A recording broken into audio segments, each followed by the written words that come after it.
सुंदर कुमार खंड की एक बात शिव महापुराण के अपने भीतर उतारिएगा जरा। कुमार खंड की कि भगवान शंकर नंदीश्वर से कहते हैं हे नंदी, भगवान शिव नंदी से कहते हैं नंदी सुनो,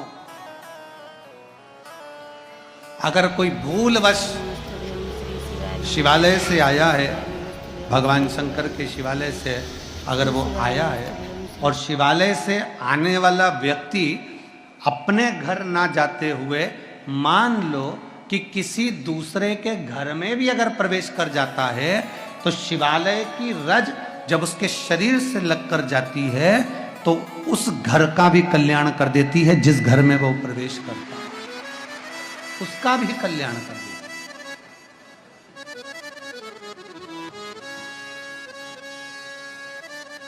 भगवान शंकर के चौखट की रज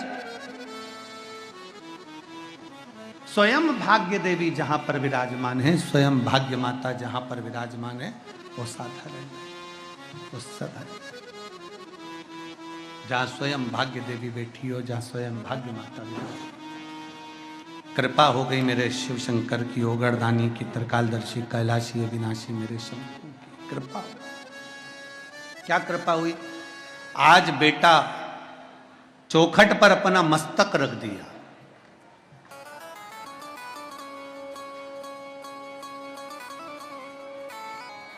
आज पारो के बेटे ने चौखट पर अपना मस्तक रख दिया, अपना शीश चौखट पर रख दिया और चौखट पर अपना मस्तक रखा और बाबा से विनय किया, बाबा फिर वही स्मरण, महादेव नमन चरणों में स्वीकार कीजिए, सबका किया है मेरा भी उद्धार कीजिए, उद्धार कीजिए। हे त्रिशूलधारी, हे त्रिपुंडधारी, हे त्रिशूलधारी, हे त्रिपुंडधारी। भगवान शंकर से निवेदन करा, बाबा कुछ कृपा ऐसी कर दो, बहुत दुखी हूं। चौखट पर सिर रखा, निवेदन करा और ऐसी कृपा मेरे महादेव ने करी। बाबा हार नहीं देते, बाबा अंगूठी बिट्ठी नहीं देते, भगवान सोना चांदी हीरा पन्ना नहीं देता, मेरा बाबा किस्मत पलट देता है और उस बालक की किस्मत पलट गई। क्या किस्मत पलटी?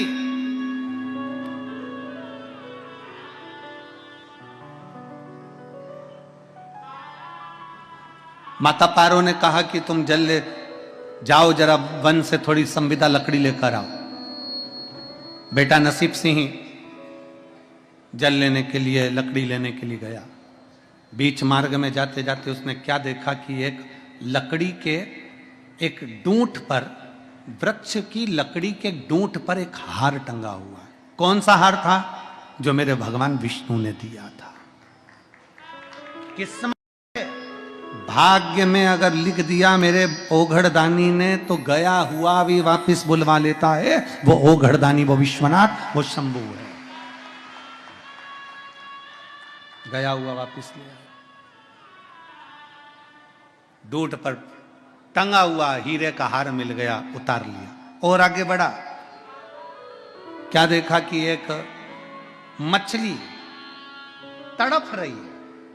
उस मछली को उठाकर उसने पानी में डाल दिया। मछली इतनी प्रसन्न हो गई, उसने अपने मुख में से अंगूठी निकालकर उस बालक को दे दिया। गया धन भी वापस ला सकता।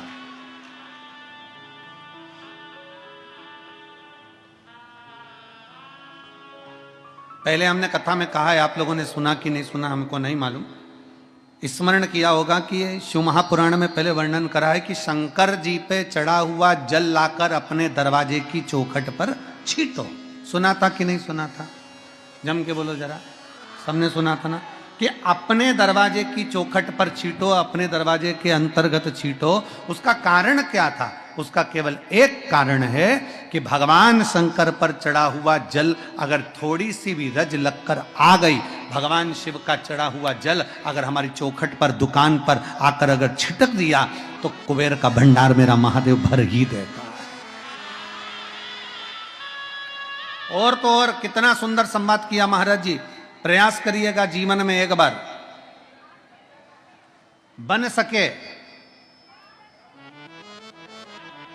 अगर बन सके जीवन में एक बार प्रयास करिएगा। अगर गुरुवार का प्रदोष पड़ जाए, कौन से वार का? गुरुवार का प्रदोष पड़ जाए, बृहस्पतिवार का यदि प्रदोष पड़ जाए तो प्रदोष के दिन, प्रदोष काल में, प्रदोष के दिन, प्रदोष काल में किसी शिवालय में जाएं, शंकर के मंदिर में जाएं, एक ही दिए के अंदर एक फूल बाती, कैसी बाती है? फूल बाती, और उसी दिए के अंदर एक लंबी बाती, दो बाती। कौन सी बाती हैं? जम के बोलो जरा। एक फूल बाती, एक लंबी बाती, दो बाती। एक ही दिए के अंदर फूल बाती, लंबी बाती दोनों रख लें। थोड़ा सा घृत की बातियां, तेल की बाती नहीं, घी की बाती रखें, और दोनों बातियां उसमें रखकर 3 बेलपत्र भगवान शंकर के मंदिर में लेकर जाएं। दिए को भी प्रज्वलित नहीं करना है। पहली बेलपत्र नंदीश्वर की जो ऊपर का भाग होता है, जिसको हम शिव तत्व भाग कहते हैं, नंदी के पीठ पर एक भाग होता है जिसको शिव तत्व भाग कहा जाता है, वो नंदी की पीठ पर जो भाग है वहां पर एक बेलपत्र समर्पित करें। दूसरा बेलपत्र आप जो माता पार्वती जी का, जैसे ये शिवलिंग है और ये गोल भाग है, ये माता पार्वती जी का हस्तकमल है, तो माता पार्वती जी का जो हस्तकमल है, इस हस्तकमल पर कहीं पर भी एक बेलपत्र आप समर्पित कर दें। और तीसरे नंबर की जो बेलपत्र है, तीसरे नंबर की जो बेलपत्र है वो भगवान शंकर पर समर्पित कर दें। जो दिया आप लेकर गए हो मंदिर में, उसी दिए को नंदी और महादेव इन दोनों को दर्शन कराते हुए अगर मंदिर के अंदर लगाने दें दिया तो ठीक है, ना लगाने दें तो दीप को बीच में बस स्पर्श कराकर भले बाहर जाकर लगा दो, पर प्रयास करो वो दीप, वैसे तो बीच में नंदी और शिव के मध्य में वो दिया स्पर्श होना चाहिए। जैसे ये नंदी है और ये शिव है, तो इसके मध्य में दीप स्पर्श कर ले, भले उसको जलाने ना दे, पर स्पर्श मात्र कर कर अगर आपने एकांत में कहीं पर भी ले जाकर लगा दिया, उस दीप को जला दिया, तो गया हुआ कितना भी करोड़ रुपया हो, वो धीरे धीरे कर कर गया हुआ धन हमारा वापस आता ही है। कोई खाकर भी बैठ गया तो देगा जरूर, वो धन आएगा जरूर, कैसे भी आएगा, पर अपनी संपदा वापस। शिव तत्व की प्राप्ति है, भगवान शंकर की प्राप्ति। सबका किया है मेरा भी उद्धार कीजिए, उद्धार कीजिए, है त्रिपुंडधारी, है त्रिशूलधारी। आप दिल से जब बाबा से कहेंगे, अपने मन से जब भगवान को प्रार्थना करेंगे, अपने हृदय से जब शिव को पुकारेंगे, क्यों ना मिलेगा। गया हुआ धन केवल चौखट पर स्पर्श मात्र करा था पारो के पुत्र ने, और स्पर्श मात्र करने से उसका पूरा की पूरा किस्मत बाबा ने बदल दिया, उसका भाग्य बदल। एक पत्र है,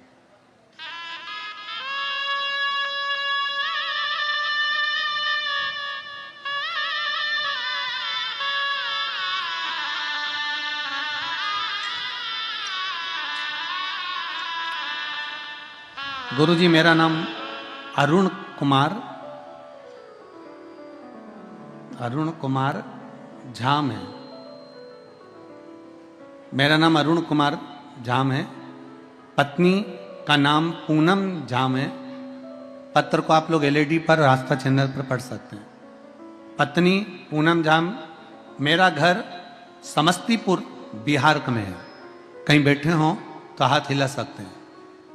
अगर कहीं बैठे हो, नाम अरुण कुमार झाम, पत्नी पूनम झाम, मेरा घर समस्तीपुर बिहार में है।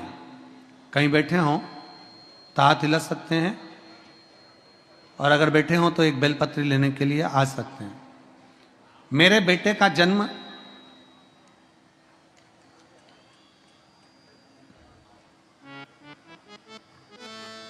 क्या लिखा था ये। मेरे बेटे का जन्म होने के उसके 6 महीने बाद से ही उसकी तबीयत खराब हो गई। जब बेटे की तबीयत खराब हुई तो डॉक्टरों के पास लेकर गए और उसे दिखाया तो पता चला कि उसको थैलेसीमिया नाम की एक बीमारी हो गई। थैलेसीमिया बीमारी के अंतर्गत